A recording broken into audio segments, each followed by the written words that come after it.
Hello and very good morning to all my dear students. Dear students, आपण पाहत आहे 12वीचं chemistry. त्याच्यामध्ये आपण पाहत आहे युनिट नंबर 5, जो की आहे इलेक्ट्रोकेमिस्ट्री. आणि आजचा आपला टॉपिक आहे फ्यूल सेल. त्याच्यामध्ये हायड्रोजन ऑक्सिजन फ्यूल सेल.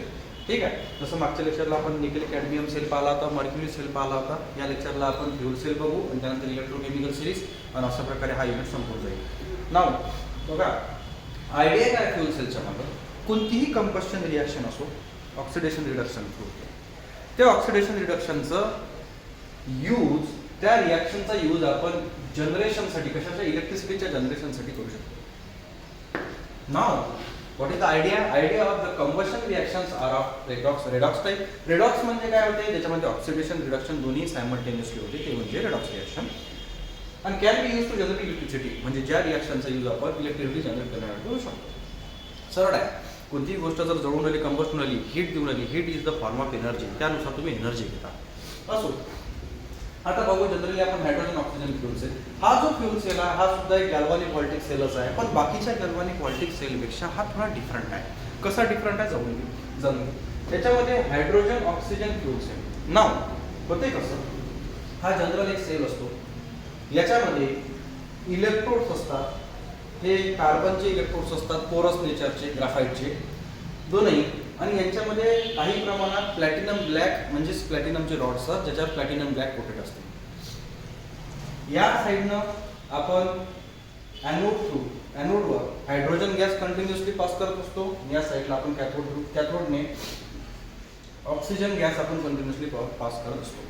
हे जे सोल्युशन आहे, हे सोल्युशन आहे हॉट ॲक्वियस केवळच. रिमेंबर, हा सेल वेगळा का बरं आहे, कारण याच्यामध्ये जे रिॲक्टंट आहे हे वेळेवर त्या गरजेनुसार सप्लाय केला जातो. हां, हे सरळ आहे. ॲनोडवर काय होणार, ऑक्सिडेशनच होणार आहे. कॅथोडवर काय ते रिडक्शनच. नाव इलेक्ट्रॉनचा फ्लो असतात. आणि मेन गोष्ट म्हणजे या सेलमधून वेस्ट प्रोडक्ट वॉटर आहे, जी आपल्यासाठी चांगली गोष्ट आहे. ठीक आहे. म्हणून हा जो सेल आहे हा वेगळा आहे. याच्यामध्ये हे जे रिॲक्टन्स आहेत, जसं हायड्रोजन गॅस, ऑक्सिजन गॅस, हे डायरेक्टली सप्लाय केले जातात. बाकीच्या गॅल्व्हॅनिक सेलमध्ये डायरेक्टली सप्लाय नाही केला जात.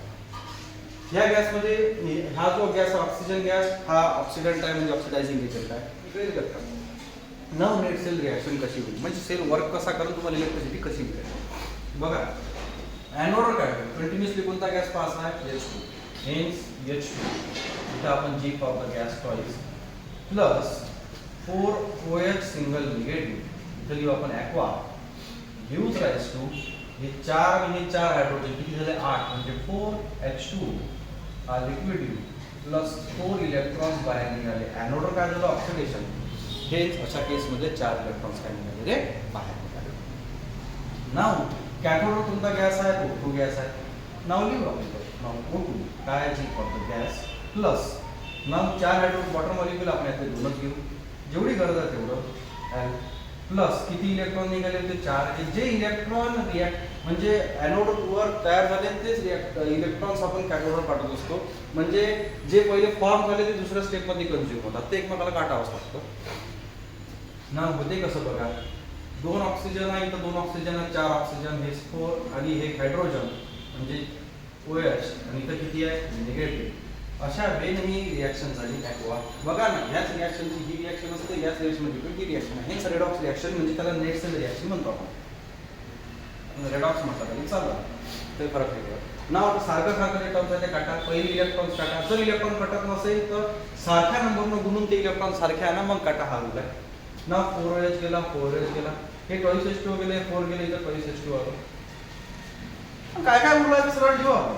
नाव 2H2 as a gas plus O2 as a gas gives rise to काय तयार होईल, 2H2O as a. या वेन ही रिॲक्शन म्हणजे काय होते, हायड्रोजन गॅसच्या कंबशन पासून आपल्याला जी एनर्जी मिळते, ती एनर्जी आपण म्हणजेच इलेक्ट्रिसिटी आपण यूज करतो, जो कोणता पर्पज आपल्याला सिद्ध करायचा आहे त्यानुसार. हेच याच्यामध्ये ऑक्सिजन गॅस हा ऑक्सिडायझर म्हणजे ऑक्सिडेशन करतो, स्वतः जळत नाही पण जोडाला मदत करतो, म्हणजे हा गॅस कोणता, ऑक्सिजन गॅस. अशा कंडिशनमधून तुम्हाला जे भेटते ते सगळं वॉटर, हे वेस्ट प्रोडक्ट आहे आणि चांगली गोष्ट आहे. बघू आता सेल पोटेन्शियल म्हणून आपण कसं काढतो ते ना, स्टँडर्ड सेल पोटेन्शियल असं असतं. कसं निघत असते पहा ना, E cell is equals to E cathode minus E anode. ठीक आहे. आता या जो सेल आपण हायड्रोजन ऑक्सिजन सेल पाहिला आहे याची पोटॅन्शियल किती आहे म्हणतात, तर ही निघते 1.34 व्होल्ट एवढं पोटॅन्शियल आहे. त्याचे की चांगला आहे इनफ आहे, कंटिन्युअसली एनर्जी देते. ठीक आहे, हे आपलं पोटॅन्शियल याचं याची की1 व्हॅल्यू दिलेली आहे. नाव आपण पाहू की सेव्हरल ॲडव्हान्टेजेस आहेत. ॲडव्हान्टेजेस अशी आहे की यातून निघणारा जो वेस्ट प्रोडक्ट आहे तो वॉटर आहे. हेच पहिले ॲडव्हान्टेज आपण हे घेऊ का याच्यातून निघणारा वेस्ट प्रोडक्ट वॉटर आहे, जे की आपल्यासाठी चांगला आहे. पाणी तयार होण्याला पण चांगलीच गोष्ट आहे. दुसरी गोष्ट अशी, यातून कोणते असे हार्मफुल गॅसेस बाहेर निघत नाही, एन्व्हायरमेंटल फ्रेंडली आहे. तिसरी महत्त्वाची गोष्ट अशी, जसं इतर गॅल्व्हॅनिक व्हॉल्टिक सेलमध्ये एकदाचं रिॲक्टंट टाकल्यानंतर थोडीफार एनर्जी किती रिॲक्टंट वाया जाते, याच्यामध्ये जेवढी गरज असेल तेवढंच हायड्रोजन ऑक्सिजन गॅस आपण पास करू शकतो. चौथा ॲडव्हान्टेज असा आहे, सपोज थर्मल पॉवर स्टेशनपेक्षा हा 70% म्हणजे जर का या सेलला कन्स्ट्रक्ट करायला 100 रुपीज लागत असेल तर 70 रुपयाची इलेक्ट्रिसिटी देते, म्हणजे 70% इफिशियन्सी आहे. आणि थर्मल पॉवर स्टेशनला जर 100 रुपये लागत असेल, सपोज मी एक्झाम्पल देत आहे, तर त्यातून 40 रुपयाची एनर्जी मिळेल तुम्हाला, म्हणजे थर्मल पॉवर स्टेशन 40% देते तुम्हाला. आणि ह्या जो सेल आहे याची अशा वेळेला जर का तुम्ही मोठ्या लार्ज स्केलवर जर केलं तर हा 70% तुम्हाला म्हणजे त्याचं इफिशियन्सी आहे. हे काही सेव्हरल त्याचे ॲडव्हान्टेजेस आहेत. तर ॲडव्हान्टेजसोबत डिसॲडव्हान्टेज म्हणजे ड्रॉबॅक्सही असतात. तर पहिलं ड्रॉबॅक असं आहे की हायड्रोजन गॅस हँडल करणं ही साधी सोपी गोष्ट नाही आहे. दुसरी गोष्ट कशी आहे, हायड्रोजन गॅस हा थोडासा म्हणजे हजार्डियस असते. ठीक आहे, आपण असं जे हजार्डियस आहे हा गॅस. आणि जी गोष्ट जळून राहिली आहे, जी गोष्ट जळल्यानंतर एनर्जी देऊन राहिली आहे, हायड्रोजन गॅस आहे. आणि तिसरी महत्त्वाची गोष्ट अशी आहे की हायड्रोजन गॅस तुम्हाला याच्यात प्युअर फॉर्ममध्ये पाहिजे आणि जो ऑप्टेन करायला तुम्हाला जास्त पैसे द्यावे लागतात. चौथी गोष्ट अशी आहे की हा कॉस्टली राहील. का बरं कॉस्टली राहील, तर याच्यामध्ये प्लॅटिनमचे रॉड आणि प्लॅटिनम ब्लॅक वापरलेला आहे, हायड्रोजन गॅस वापरलेला आहे. त्यामुळे हे सध्या आपण म्हणजे इकॉनॉमिकली हा एवढा परवडत नाही. हा ही गोष्ट अलग आहे की पाण्यावरती चालत, म्हणजे का बरं की पाण्यामधून हायड्रोजन गॅस ऑक्सिजन गॅस वेगळा करणं म्हणजे की साधी गोष्ट नाही. असं नाही आहे की पकेटभर पाणी घेतलं, ग्लासभर पाणी घेतलं, हायड्रोजन गॅस आणि ऑक्सिजन गॅस वेगळा केला, असं नाही होत. आता घरोघरी लोकांना फॅक्टरी टाकल्या असतात. नाव अशा वेळी त्याचे काही ॲडव्हान्टेज ड्रॉबॅक्स आहेत. तरी आपण असं म्हणू शकतो की फ्युचरमध्ये जर याचे अप्लिकेशन जर पाहिले तर काही स्पेस प्रोग्राम राहतात जिथं फक्त सोलर स्पेस प्रोग्राम म्हणजे जसे इंटरनॅशनल स्पेस स्टेशनवर लोक जातात, अंतराळवीर म्हणू शकता तुम्ही, ॲस्ट्रॉनॉट म्हणा, जे तिथं गेल्यानंतर तुम्हाला की तुमच्या अर्थसारखी इलेक्ट्रिसिटी तुम्ही मिळणार नाही. ठीक आहे, तिथं तुम्हाला सोलरवर डिपेंड राहावं लागेल किंवा मग फ्युल्स सारख्या गोष्टी आहेत त्याच्यावर तुम्ही डिपेंड राहा. काही फ्युचर कार्समध्ये जे आपण म्हणतो पाणीवर कार चालणार का, तर काही दिवसांना ते सुद्धा सिद्ध होईल. या झालंच आहे असं समजलं की हरकत नाही. त्या सगळ्या गोष्टी अंडर फ्युल सेल असतात. हे याचं एक मेन वैशिष्ट्य आहे. अशा प्रकारे आपण पाहिला फ्युल सेल, त्याच्यामध्ये पाहिला आपण हायड्रोजन ऑक्सिजन फ्युल सेल. यानंतर आपण इलेक्ट्रोकेमिकल सिरीज बघू आणि हा न्यूज संपू. ठीक आहे, पाहता.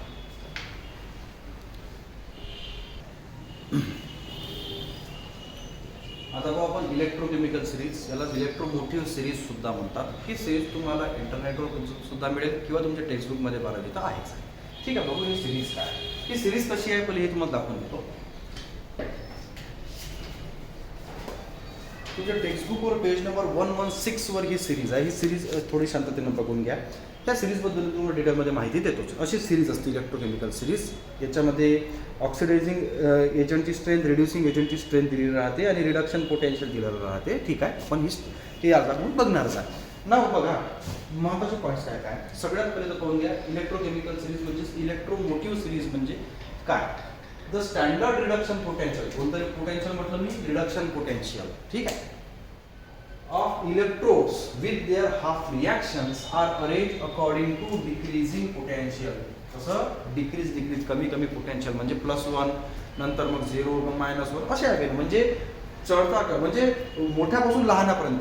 हां ठीक आहे, उतरता क्रमापर्यंत झालं. द स्टँडर्ड रिडक्शन पोटेन्शियल प्रत्येक इलेक्ट्रोडचा, तो कॉपरचा असो, झिंकचा असो, सिल्वरचा असो, प्लॅटिनमचा असो का कशाचाही असो, the standard reduction potential of electrodes, कशाचं इलेक्ट्रोडचं म्हणजे इलेक्ट्रोडचं स्टँडर्ड रिडक्शन पोटेन्शियलच्या व्हॅल्यू डिक्रीजच्या ऑर्डरनं लिहिलेलं आहे. त्याच्या विथ रिस्पेक्ट त्यांच्या हाफ रिॲक्शन्स याला आपण म्हणतो इलेक्ट्रोकेमिकल सिरीज. आता त्याचे काही अप्लिकेशन्स आहेत, त्याच्या आधी आपण काही गोष्टी पाहूया. ठीक आहे, बघा ही इलेक्ट्रोकेमिकल सिरीज तुमच्या समोर आहे. अशी इलेक्ट्रोकेमिकल सिरीज असते. नाव या इलेक्ट्रोकेमिकल सिरीजमध्ये तुम्हाला दिलं जाते increasing strength as reducing agent. म्हणजे रिड्युसिंग एजंट सगळे या साईडनं वाढला, म्हणजे सगळ्यात जास्त रिड्युसिंग एजंट हा झाला सगळ्यात खालचा. कोण का, हा याची व्हॅल्यू बघा -3.045 आहे. आता ही व्हॅल्यू काय आहे? ही व्हॅल्यू आहे म्हणजे सेल पोटेन्शियल आहे. नाव पॉझिटिव्हपासून निगेटिव्ह म्हणून त्यांनी म्हटलं डिक्रीजिंग पोटेन्शियल व्हॅल्यू अशा त्यांनी अरेंज गेलेल्या आहे. ठीक आहे. बघा आता हे जेवढी पॉझिटिव्ह व्हॅल्यू आहे त्यानंतर त्याच्या खाली थोडी निगेटिव्ह अशी व्हॅल्यू येतात. या इलेक्ट्रोकेमिकल सिरीजमध्ये तुम्हाला हाफ रिॲक्शन दिलेली आहे. ह्या हाफ रिॲक्शनचा जो राईट साईड आहे तो समजा त्याचं आता हे राईट साईड लेफ्ट साईड ठीक. याच्यामध्ये बघा तुम्हाला जनरल प्रत्येक रिॲक्शन रिडक्शन म्हणजे रिडक्शनचीच रिॲक्शन दिलेली आहे, त्यामुळे रिड्युसिंग स्ट्रेंथ त्यांची दिलेली आहे. ठीक आहे. आता बघू पुढचं.